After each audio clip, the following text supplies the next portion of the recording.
as both leaders in the Norwalk Party, how do you guys plan to address the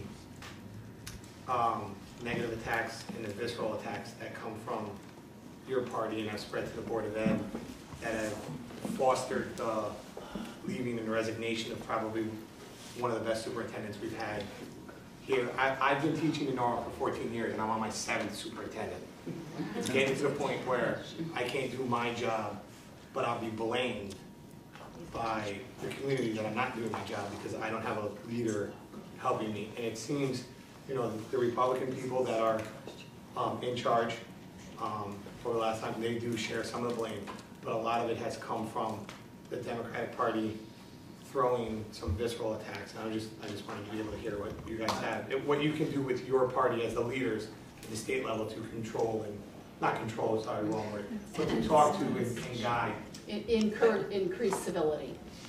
But how do you do that? Because we've talked about that, and I've been at the meetings, and I've sat there and I've watched it, and it truly has been ignored on both sides. There are, you know, everyone has an ego, everyone has a personality, but that's led to Dr. Rivera leaving, and you literally took the air out of the balloon of the Norwalk Public Schools the minute he resigned.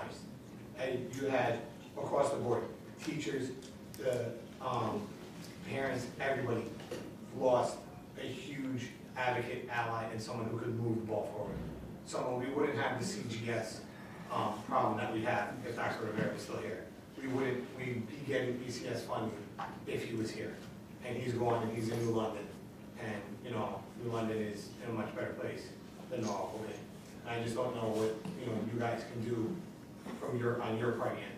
Well, I mean, first of all, here's where we agree. I was very sorry to see Superintendent Rivera go. I thought he was doing a great job. I really didn't want to see him leave. As far as dialing down the rhetoric, yes. I mean, that's a no-brainer. I'd like to see that. Just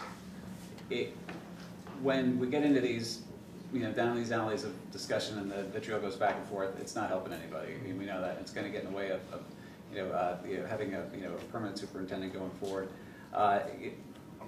What we could do as a party, I think that's that's a whole other conversation. Just because we're talking about people are going to run for office, but at the same time and when as people campaign, they have to they have to be accountable for what they say also. Okay, so I think there's that the views of Board of Ed members as they campaign are going to be challenged.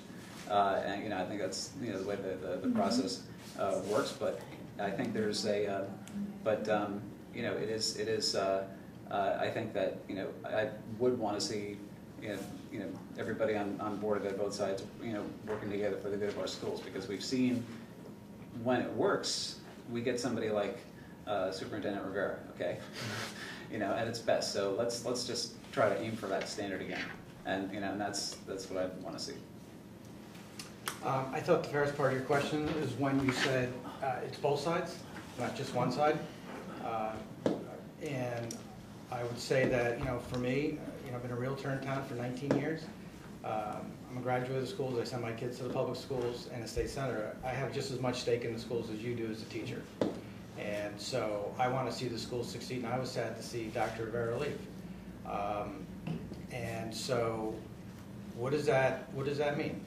That means that there's clearly a problem on the Board of Education, and it needs to be solved. It doesn't get solved, though, by people making cheap shots, people attacking the mayor. It gets solved by adults sitting in a room and discussing the issues on personal and with their personalities. So, I'm not in the room with the Board of Ed with their meetings. I don't know what happens. I would imagine that both sides have a point in some regard. But when it comes down to what's best for our kids, obviously personalities need to be put aside, and we need to make sure we're doing what's best for the kids. So I'm back there with the kids at school.